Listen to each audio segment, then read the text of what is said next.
Yes, Comic Boom here to review Wonder Woman issue 62, which is the finale of the Just War storyline by J. Willow Wilson. And I gotta give a compliment here to the variant cover here. This variant cover is drawn by Xermanico, I believe. I believe that is. I'm gonna just double check on that. The variant cover is by Matteo Scalera. Matteo Scalera is the variant cover. That is absolutely gorgeous. That is absolutely gorgeous. I mean, that is. I'm glad that Jenny Friesen's not doing them anymore. Nothing against Jenny Friesen. It's just that I think she had a pretty good run there, and she had her own particular style that was pretty good, and a lot of people are loving those covers. I think this is just fantastic. There's a dynamism to this cover, and just there's a shoot spot and a visceral, violent edge to it, which Wonder Woman needs, because especially after when this is not even remotely reflective of the content. It's not supposed to be. I guess it's a variant cover, but as a matter of fact, even this isn't reflective. The main cover itself isn't reflective of the content, because this reflects some action.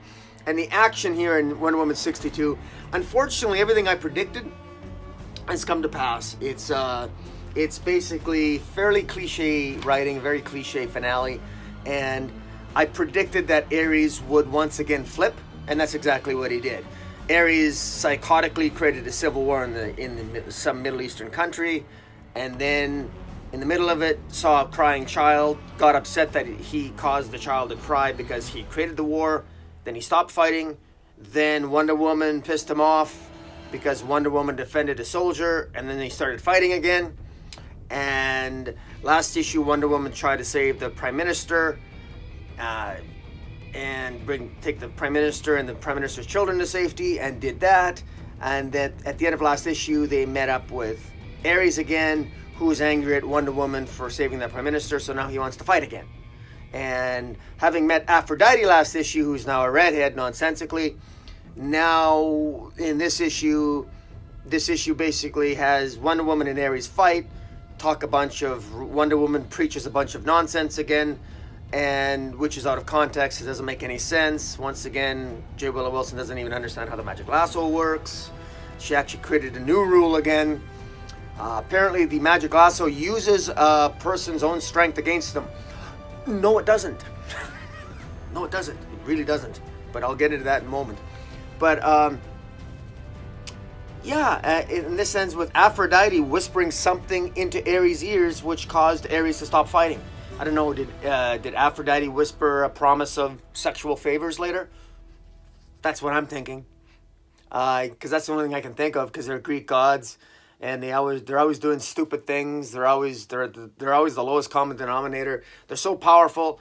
Wonder Woman, of course, being the repeatedly badly written character that she's been for decades in one respect, she's always worshiping these ridiculous gods. It doesn't make sense. It's never made sense in Wonder Woman's writing that she continues to worship these gods that are, number one, actually real. Their existence can be proven. That's important. And number two, they actually exist, and they actually are shown to be tyrannical, stupid, foolish. And she still supplicates herself to them. She still worships them. And she's still inclined to give them the benefit of the doubt. And in any event, just more, I can't emphasize enough how just DC's got to take a fundamental different approach with Wonder Woman and her relationship with her gods. That is fundamentally different. If you want to step up to the plate, DC, if you really want to make a change for Wonder Woman, first of all, you stop with this nonsense of having random writers put on there to just give their interpretation of the character so that they can have Wonder Woman preach. Standard preaching. It's pathetic. It's ridiculous. We've heard it all before. We're not going to hear... The preaching is all the same nonsense. Blah, blah, blah. Enough already. Have Wonder Woman punish her gods. Have Wonder Woman decide not to worship her gods anymore for very good reason. They're ridiculous. You don't worship tyranny. Have her, and this would not be a big deal. This is only common sense. Have her. Not abandon her gods. Have her simply treat her gods like you would treat any group of assholes. Just ignore them. Punish them. Defeat them. Cage them. Imprison them. Treat them like the villains they are. And when they escape, you look for them. You don't just, you look for them. You hunt them down. Why? Because that's what you do to criminals. You hunt Ares down. You take control of Olympus. That to me is something if Wonder Woman was heroic would do. Now I know that maybe I'm in the minority on that, but I've always hated the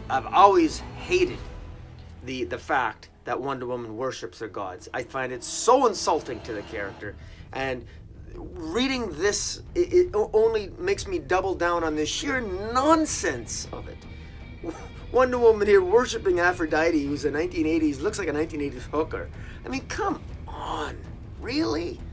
It's just so insulting.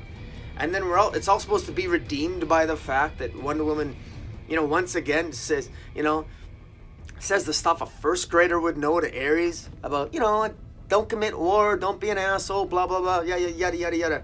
This is not sophisticated writing. I'm sorry. This is like literally, this is very cliche written stuff. There's nothing new here, and I'm just gonna stop talking. Anyways, extremely disappointing here. Nothing new happens. I was gonna say something about the magic lasso. At one point, Ares, most of this issue is completely wasted on Ares and Wonder Woman yapping back and forth because Ares once again attacks her again, and he manages to take her lasso away from Wonder Woman, and then Wonder Woman just takes it back because Ares doesn't know how to use it. This is a god of war. He doesn't know how to fight very well. And Wonder Woman takes the lasso back and says that apparently the lasso, it uses its own strength against whoever's using it. The lasso uses your own strength against you. No, it doesn't. The lasso is a rope. That's all the lasso is. It's a rope. It's a magic rope. And what's the magic? The magic has to do with truth. Okay, that's it. It doesn't use anyone's strength against them. It's a glorified rope. The extent to which it has power has to do with its ability to compel truth. Now, writers have disagreed, and they've wrote different interpretations as to how that truth manifests, whether it can be compelled or not, or et cetera, but the magic lasso doesn't use the strength of someone against someone. It doesn't do that. And what does that even mean anyway? So, again, it's this type of writing here. It reeks of pretension. It's like saying, well, this sounds good to say, oh, the magic lasso uses the strength of this person against this person. It sounds good, but it means nothing. It's much ado about nothing.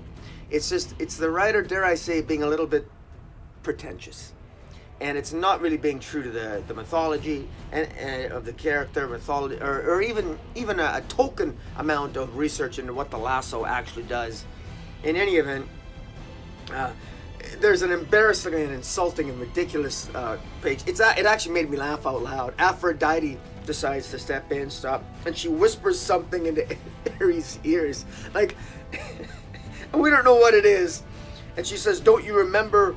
And then she whispers something in his ear, and she says, and he says, "Aphrodite, please take it back." Take what back, Ares? Aphrodite whispered some words in your ear. Well, what, did she hurt your free wings? Give me a break. Take it back. Those words once spoken cannot be called back. You know that. What are the words? I'll give you a secret little behind the shed later. Like what? This is so stupid. It's laughable that Ares is taken down because Aphrodite whispers sweet nothing is in his ear. Come on. It's funny. It's funny. I actually laughed. But here I'm doing this review, and the more I think about it, the fact that I'm laughing at a story that could be so much better just pisses me off, I'm actually in a good mood today, so I'm not actually that pissed off. I'm just saying that this is just a disappointing story. It really is just a just bore. I mean, the guys at Weird Science DC called it that. It's not the Just War, it's a just bore. It's a good name for it. And check out the guys at Weird Science DC. They give excellent podcasts and truthful ones. And I don't always agree with them, of course. We can always disagree on stuff, but they're fun guys, and they love comic books, so check them out. In any event, guys, tell me what you think. Overall, I give this story 3 out of 10. Very forgettable.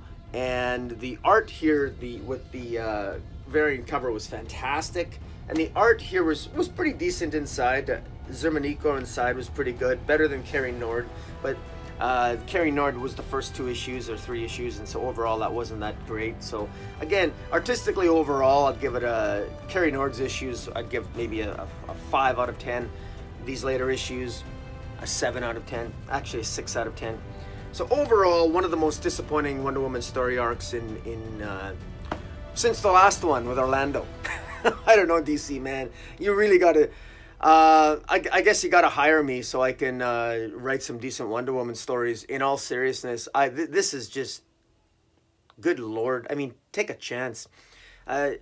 If you want to read the best Wonder Woman story, guys, I'll be blunt with you. Read Justice League Dark. James Tynion IV, he understands what a kick-ass Wonder Woman is, and she's more wise, she's more vibrant, she's more powerful in Justice League Dark than she has been in her own comic book in a very long time. I'm done talking. Comic Boom, out.